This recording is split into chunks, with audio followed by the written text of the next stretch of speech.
네, 정부에서 DSR 규제를 통해서 앞으로 내년 1월 1일부터는 대출 규제가 좀 심각하게 들어갈 예정입니다. 자, 이거를 통해서 가계 부채를 좀 줄이고 아니면 상승률을 좀 줄이고 그리고 집값까지 좀 잡아보겠다라는 속셈인 것 같은데요. 자, 과연 얼마만큼 대출이 가능한지 알아보는 시간을 가져보도록 하겠습니다. 카톡이라든가 다양한 곳에서 커뮤니티에서 누가 정리를 해놓은 내용을 한번 살펴봤는데요. 정리가 좀 깔끔하게 돼 있어서 그 내용을 기준으로 해서 한번 알려드리려고 합니다. 자, 일단 내년부터 내 집 마련 시 대출이 어려워진다라고 합니다. 자, 내년 1월 1일부터 총 대출액 총액이 2억 이상일 경우 DSR 40%가 적용이 되고요. 자, 그리고 7월 1일부터는 총액 1억 이상일 경우에도 DSR 40%가 적용이 되다 보니까 대출이 거의 이제는 힘들어진다라고 봐야 될 것 같습니다. 자, 원래는 3년 정도 뒤부터 시행할 예정이었는데요. 좀 가계 부채 상황이 좀 안 좋다 보니까 그 상승률이 급격하게 올라가다 보니 좀 일찍 시행할 예정인 것 같습니다.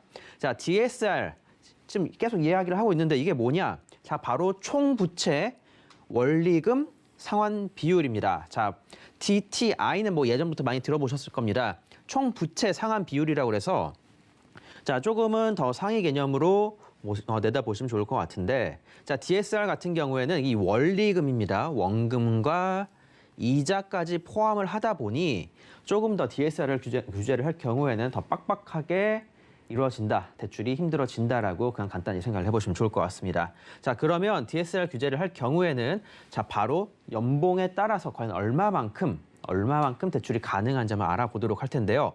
자, 일단 연봉 3천만 원 기준으로는 연간 1,200만 원까지 대출이 상환 가능하다라고 보는 겁니다. 월 100만 원 정도. 자, 그리고 연봉 5천만 원일 경우에는 연간 2천만 원까지는 대출 상환이 가능하다라고 보는 거고요. 자, 원리금 포함해서 2천까지 가능하다. 그러면은 월 166만 원. 연봉 7천만 원 같은 경우에는 연간 2,800만 원까지 대출 상환이 가능해서 월 233만 원까지 대출이 가능한 거라고 보시면 될 것 같습니다.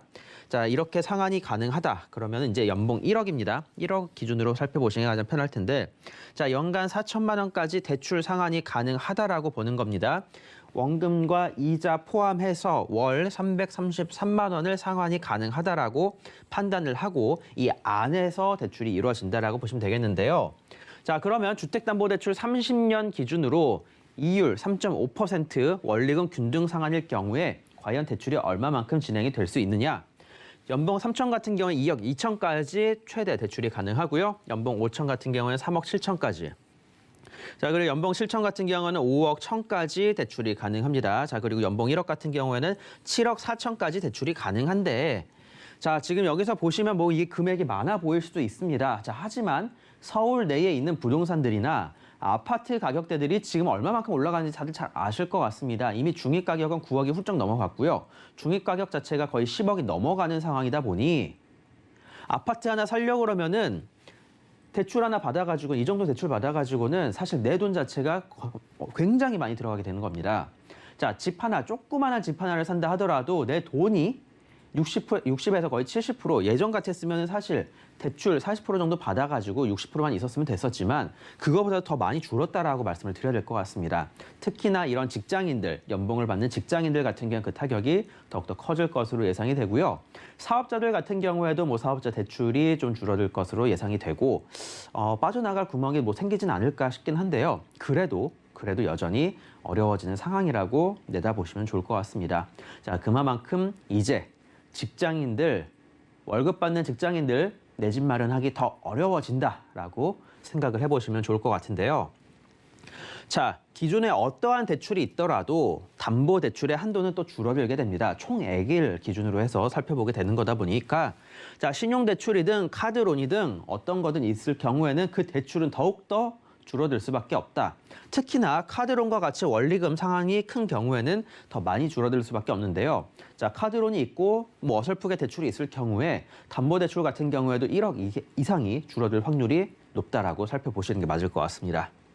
자, 정부에서 체크가 되는 모든 대출들은 주택담보대출을 받기 힘들어지게 한다라고 생각을 해보시면 좋을 것 같습니다.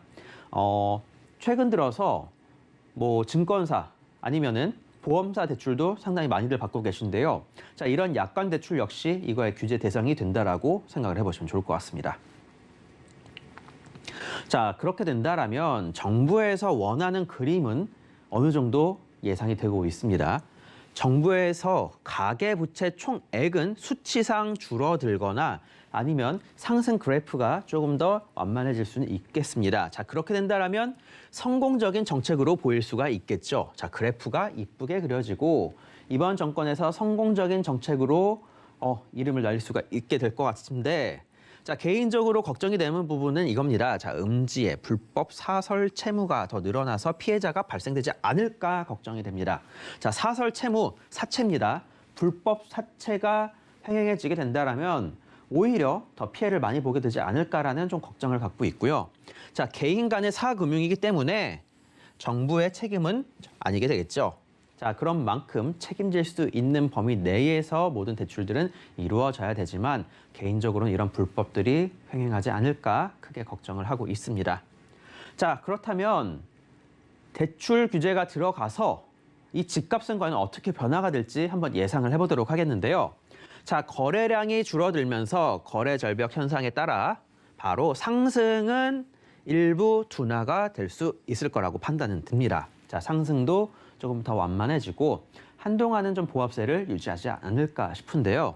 자, 하지만 전세 가격의 상승으로 갭 투자는 다시 많아질 겁니다. 내 집 마련을 하기가 힘들어져서 다시 전세로 쫓겨다니면서 살게 될 그런 사람들 같은 경우에 전세 매물들은 한계가 있죠. 자, 지금 공급 자체가 거의 없다 보니 전세 매물도 한계가 있고 그러한 상황에서 전세 가격이 올라가면 갭 투자가 다시 많아질 것을 예상을 해볼 수가 있겠습니다. 지금은 갭 투자를 해놨다가 향후에 대출 규제가 풀리게 된다면 그때 가서 대출을 받아서 실입주하는 사람들도 분명히 생길 걸로 예상이 되고 있고요. 자, 그리고 서울이나 지금 수도권 같은 경우에 물량 부족이 심각하죠. 자, 물량 부족 플러스 전세난의 심화는 가격 하락은 절대 불가능하다라는 결론에 도달을 하게 됩니다. 자, 그리고 유동성의 악화, 대출이 제대로 되지 않아서 유동성의 악화 플러스 전세난의 심화는 자, 결국에는 월세화의 가속을 불러올 수밖에 없다라고 생각을 해보시면 좋을 것 같습니다. 자, 이러한 부분들에 있어서는 정부에서도 분명히 알고 있습니다만 자, 가계 대출을 좀 줄여 나가야 되는 그런 상황이기도 하고 집값의 상승을 어느 정도는 막아야 될 상황이기도 하다 보니까 이러한 부작용들이 있다 하더라도 분명히 추진할 것으로 예상이 되고 있습니다. 앞으로 어떻게 끌고 나가고 어떻게 정책들이 변화가 될지는 모르겠지만 자, 결론 내드리겠습니다. 서울 및 수도권 중심 지역의 부동산은 여전히 강력할 거라는 겁니다. 자, 갭 투자를 해서라도 내 집 마련을 일단은 해놓으려는 사람들이 분명히 많을 거고요. 공급량 자체가 많지 않은 지역들 같은 경우는 계속적인 상승이 예상이 되고 있습니다. 무엇보다도 지역별로 S급, 상급지 그런 곳들은 분명히 이러한 대출 규제에도 강력할 것을 예상을 해볼 수가 있다 보니까 내 집 마련을 하시려고 하셨던 분들이라면 미리 대출 받으셔서 진행을 해보셔도 괜찮으실 것 같고요. 환경이 내년 이후에나 내년 1월 이후에나 내 집 마련이 가능할 것 같다 하시는 분들 같은 경우에는 일단 전세를 놓고라도 내 집 마련 하나 해놓으시는 게 답이 아닌가 싶습니다. 자, 이러한 점들 분석을 해보시고 투자에 나서시길 바라겠고요. 이번 주 11월 1일부터 이제 코로나 단계가 조금 완화가 되었죠. 자, 그렇게 되다 보니까 이제 저희도 매주 수요일 날 오후 2시에 세미나를 진행하려고 합니다. 자, 부동산, 재개발, 재건축, 가로주택 정비 사업 등 아파트 투자 쪽을 생각하셨던 분들이나 재개발 투자 생각하셨던 분들은 한번 참여를 해보시면 좋을 것 같습니다.